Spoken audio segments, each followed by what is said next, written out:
Marius Sagna ndax démb dafa génn sur sa page Facebook daal di pointé ñeenti biir mu bokk ci nee na ay sukkur koor nee na c'est une pratique d'un autre âge maanaam c'est des pratiques yoo xam ne en fait ci régime yi fi jógee lañ ko daan gis wax ci mbirum billets yi ñuy distribuer on suppose billet Makka parce que nag sénégalais Makka lañ fiy dem ci D100 donc nen distribution aux députés des billets de pèlerinage nee na groupe Pastef da koy def waaye it nee nañu ba ñu jënd oto yi consulté wuñ kenn donc mais aussi daal di wax ci commission comptabilité bi nga xam ne na ba tey génneegul rapport donc ñeenti mbir yooyu bu ci nekk bëgg naa ci taxaw set balaa maa ñëw nag dans le fond damay ñëw ci di rafetlu génn Cheikh Bara Ndiaye bi ndax Cheikh Bara génn na démb tontu yoo xam ne loolu la ñëpp doon xaar ci député yi waaye it Abdou Lahad Ndiaye bi nga xam ne mooy le député de Louga tamit def une sortie responsable parce que nit nag bu taxawee ci page Facebook am maanaam ci penc mi daal lay ne lii de am na boo koy tontu doo ko tontu di ko xas naan ko danga am agenda déedéet danga koy tontu ci li mu wax dëgg la wala du dëgg nga indi say argument mu nekk argument contre argument moo tax la sortie de Cheikh Bara Ndiaye ak de Abdou Lahad Ndiaye ñaari njaayeen yooyu vraiment ay sorties yoo xam ne man lu ma rafetlu la parce que nag bi ma liiree Guy Marius Sagna démb amoon naa njàqare tiit ma ne waaw lii de doy na waar parce que di leen doon xeex mais nag sorti ñaar ñooñu dalal nañ ma ndax Cheikh Bara kat nee na suukaru koor bi Guy Marius Sagna di wax ay tàndarma yoo xam ne Arabie Saoudite moo ko may Sénégal maanaam moo ko may assemblée nationale. jàpp naa ne même ku dul député sax man mii des fois suñu waa kër dañuy distribuer ay keesu tàndarma donc suukaru koor ya tàndarma la woon. avance tabaski gi ñuy wax maanaam xaalis boo xam dañ ko jox député tabaski bi ci seen salaire lañ koy dagg. am nañu ne le député Omar Bamba Diop sax am na ci avance yooyu maanaam ab 500000 wala ab 400000 lay doon te boo paree ci salaire lañ koy dagg maanaam mooy avance tabaski yi yéen di gis ci boîte yépp ñun ñi nga xam ne suñu papa yi ay fonctionnaire lañu saa bu tabaski di jub si dañuy yëkkati avance jox leen avance boo xam ne dañ koy dagg après ci seeni salaire donc loolu jàpp naa ne c'est pas une pratique rétrograde donc muy ñaareelu tontu bi ko Cheikh Bara tontu ak Abdou Lahad Ndiaye.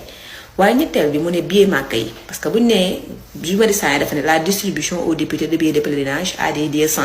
maanaam dañoo yëkkati ay billets yoo xam ne maanaam billet d'avion di ko jox ay nit pour ñu dem ci ay lieu-saint mais nag benn lieu-saint di laa fi gis muy Makka ci la député sénégalais di dem kon Makka lay wax. Cheikh Bara ne assemblée nationale genre tontine la ñuy def maanaam dañuy jël maanaam billet Makka yi concerné wul député yi kese de même personnel bi maanaam gardien yaak sécurité baak. nettoyeur yi ak ñëpp dañuy bokk ci benn genre tontine boo xam ne dañuy tirer au sort ku sutur génn nga dem nee na loolu mooy distribution billet Makka yi Guy Marius Sagna di wax. donc ci ñetti question yépp Cheikh Bara ak Abdou Lahad tontu nañ ci tontu yoo xam ne yu mucc ayib la kon liñ doon tiit amul. moo tax maa ngi ñaawlu ba fu ñaawlu yam la position de Ismaïla Diallo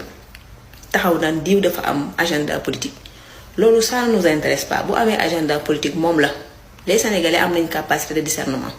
nit bu ñëwee wax ci penc génne ay mbir boo koy tontu danga koy tontu ci idée waaye doo ko tontu di ko xas moo tax Ismaïla démb daanaka dugal na plus de 10 publications ci page am bu ci gën a soof sa morom na nga ne bii parce que nam ko tàmbalee moo bon.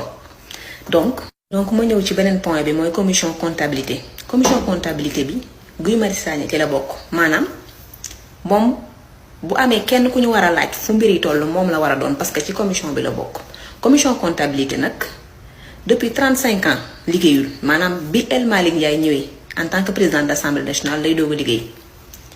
donc Guy Marius Sagna bokk ci commission boobu donc rapport bi bu waree génn moom la ñu war a laaj Guy Marius Sagna fu rapport bi toll kañ lay génn parce que moom je suppose que bu gars yi di def réunion concernant la commission comptabilité moom day bokk ca réunion ya kon moom moo ñu war a ñëw ñun askanu Sénégal dañu rapport baa ngi waaj a génn parce que ca commission ba la bokk donc muy ñeenteelu mbir balaa ma tëj nag honorable député Guy Marius Sagna man de ku ma respecté la parce que jàpp naa ne fi ma ko jàppee man mooy jour bi ñuy gazé Ousmane Sonko mu sonk jour boobu moom rek lañ gis moo tax àddina du neex ba ma koy yàq lu mel ni xamee na public jamais de la vie je ne le ferai parce que acte boobu mu def man dama ko ci jàppee à vie mais nag dama koy invité maanaam nit lu mu baax matul gis nga loo nekk activiste boo demee ba nekk honorable député du évoluer dans un groupe parlementaire groupe daa am logique bu muy doxee xam nga on est 130 députés du PASTEF bu fekkoon député bu nekk day def bilan comme Guy Marius Sagna on aura 130 bilan kon jàpp na ne en tant que groupe ci groupe parlementaire la bokk dafay baax comme yaa ngi yéen a bokk groupe di évoluer bu ngeen di def bilan ngeen def ko en groupe. C'est ça le groupe. Parce que groupe parlementaire Pastef nga bokk, tu n'es pas un député singleton. Kon bu ngeen def bilan nga dem ca conférence de presse parce que gars yi dañ koy organiser ne lii mooy suñu bilan. Parce que ce bilan mooy bilan wu Pastef. Car tu évolues dans le groupe parlementaire de Pastef. Mais beneen bi loo nekk activiste da nga war a xam ne politique dafa am ay réalité. Sa wax ji nga wax démb donte jàpp naa ne lu baax nga ci jublu ñu bëri une lañ ko def tey naan Pastef ak APR. loolu nag day yàqu lu bëri honorable député maanaam activisme bi ngay def nekk au sein du groupe parlementaire Pastef dafa am ce qu'on appelle le revers de la médaille. Parce que gis nga dara rek génn wax nga ko ci penc mi te amoon la possibilité dem ci sa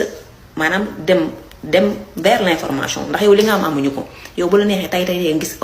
El Malick Ndiaye bu la neexee tey nga laaj commission comptabilité la moo tax rapport bi génne ko parce que ca nga bokk loo bëgg a xam ci assemblée nationale bëgg nga ko xam. kon boo ko weeree ci penc bi dafa mel ni on est en politique dafa mel ni daa am en fait une visée politique booy wut. En politique on peut clairement dire bu fekkee nit ki day weer les trains qui n'arrivent pas à l'heure day jéem a marquer des points politiques. Donc day jéem a affaiblir day mel ni en fait yenn posture yi day mel ni dangay affaiblir parti bi nga bokk muy la Pastef bokkoo Pastef sax mais groupe parlementaire bi nga bokk muy Pastef. Parce que boo bokkee ci ñun ba pare di génn di wax am yenn posture yi tu es en train de nous affaiblir.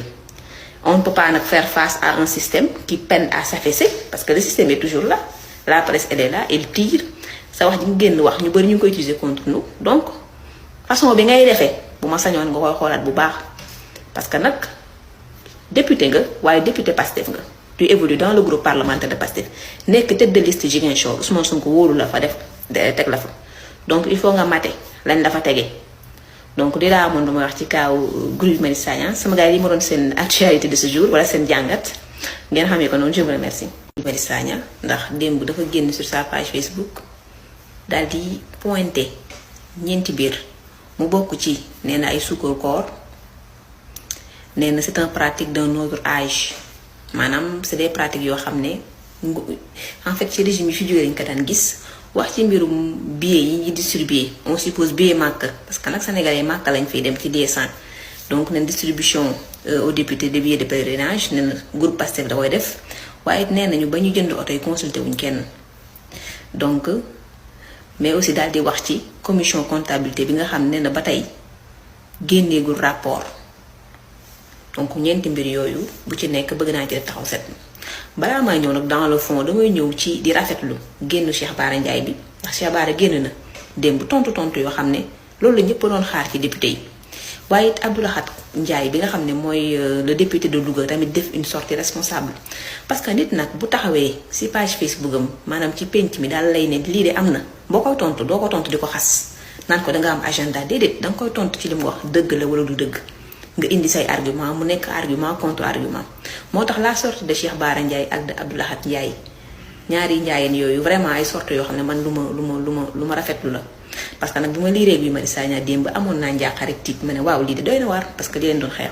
mais nag sortie ñaar ñooñu dalal nañ ma ndax Cheikh Bara kat nee na suukaru koor bi Guy Marius Sagna di wax ay tàndarma yoo xam ne Arabie Saoudite moo ko may Sénégal maanaam moo ko may Assemblée nationale jàpp naa ne même ku dul député sax man mii des fois suñu waa kër dañuy distribuer ay keesu tàndarma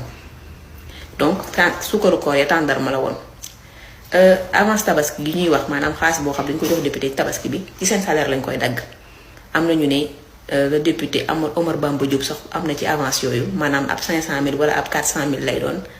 te boo paree ci sa salaire lañ koy dagg maanaam mooy avance tabaski yi yéen di gis ci boîte yépp ñun ñi nga xam ne suñu papa yi ay fonctionnaire lañu saa bu tabaski di jub si dañuy yëkkati avance jox leen avance boo xam ne dañ koy dagg après ci seeni salaire donc loolu jàpp naa ne c'est pas une pratique rétrograde donc muy ñaareelu tontu bi ko Cheikh Bara tontu ak Abdou Lahad Ndiaye waaye ñetteel bi mu ne billet Makka yi parce que buñu nee Guy Marius Sagna dafa ne la distribution aux députés de billets de pèlerinage à des D100 maanaam dañoo yëkkati ay billets yoo xam ne maanaam billet d'avion di ko jox ay nit pour ñu dem ci ay lieu-saint mais nag benn lieu-saint di laa fi gis muy Makka ci la député sénégalais di dem kon Makka lay wax Cheikh Bara ne assemblée nationale genre tontine la ñuy def maanaam dañuy jël maanaam billet Makka yi concerné wul député yi kese de même personnel bi maanaam gardien yaak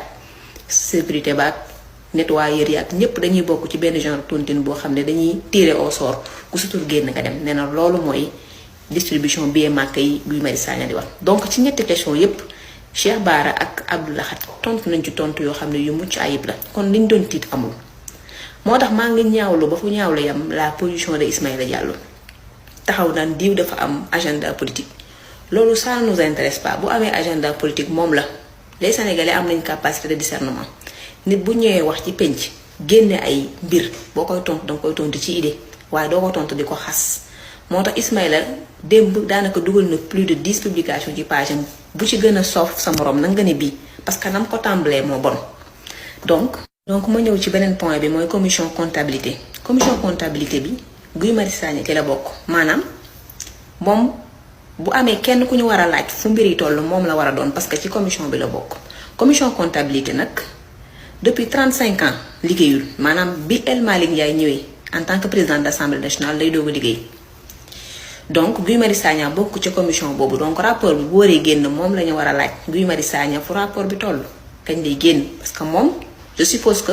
bu gars yi di def réunion concernant la commission comptabilité moom day bokk ca réunion yo kon moom moo ñu war a ñëw ñun askanu Sénégal dañu rapport baa ngi waaj a génn parce que ca commission ba la bokk donc muy ñeenteelu mbir balaa ma tëj nag honorable député Guy Marius Sagna man de ku ma respecté la parce que jàpp naa ne fi ma ko jàppee man mooy jour bi ñuy gazé Ousmane Sonko mu sonk jour boobu moom rek lañ gis moo tax àddina du neex ba ma koy yàq lu mel ni xamee na public jamais de la vision de ferai parce que acte boobu mu def man dama ko ci jàppee à vie mais nag dama koy invité maanaam nit lu mu baax matul gis nga loo nekk activiste boo demee ba nekk honorable député du évoluer dans un groupe parlementaire groupe daa am logique bu muy doxee xam nga on est 130 députés du PASTEF bu fekkoon député bu nekk day def bilan comme Guy Marius Sagna on aura 130 bilan kon jàpp na ne en tant que groupe ci groupe parlementaire la bokk dafay baax comme yaa ngi ñi yéen a bokk groupe di évoluer bu ngeen di def bilan ngeen def ko en groupe c'est ça le groupe parce que groupe parlementaire Pastef nga bokk tu n'es pas un député singleton kon bu ngeen def bilan nga dem ca conférence de presse parce que gars yi dañ koy organiser ne lii mooy suñu bilan parce que sa bilan mooy bilan wu Pastef car tu évolues dans le groupe parlementaire de Pastef mais beneen bi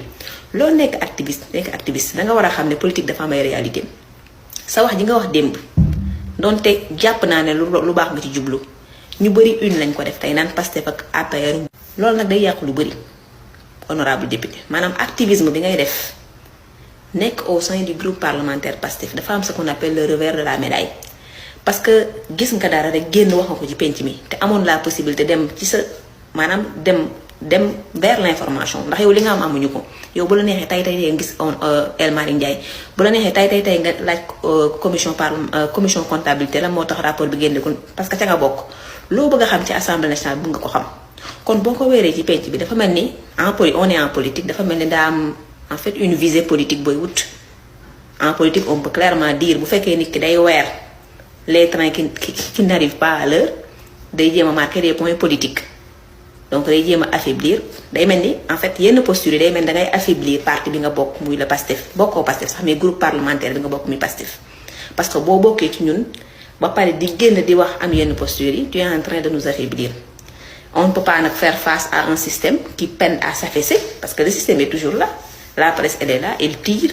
sa wax ji nga génn wax ñu bëri ñu ngi koy utiliser contre nous donc façon bi ngay defee bu ma sañoon nga koy xoolaat bu baax parce que nag député nga waaye député Pastef nga tu évolues dans le groupe parlementaire de Pastef nekk tête de liste Ziguinchor Ousmane Sonko wóolu la fa def teg la fa donc il faut nga mate lañ la fa tegee donc di laa amoon lu may wax ci kaaw Guy Marius Sagna sama gars yi ma doon seen actualité de ce jour wala seen jàngat ngeen xamee ko noonu je vous remercie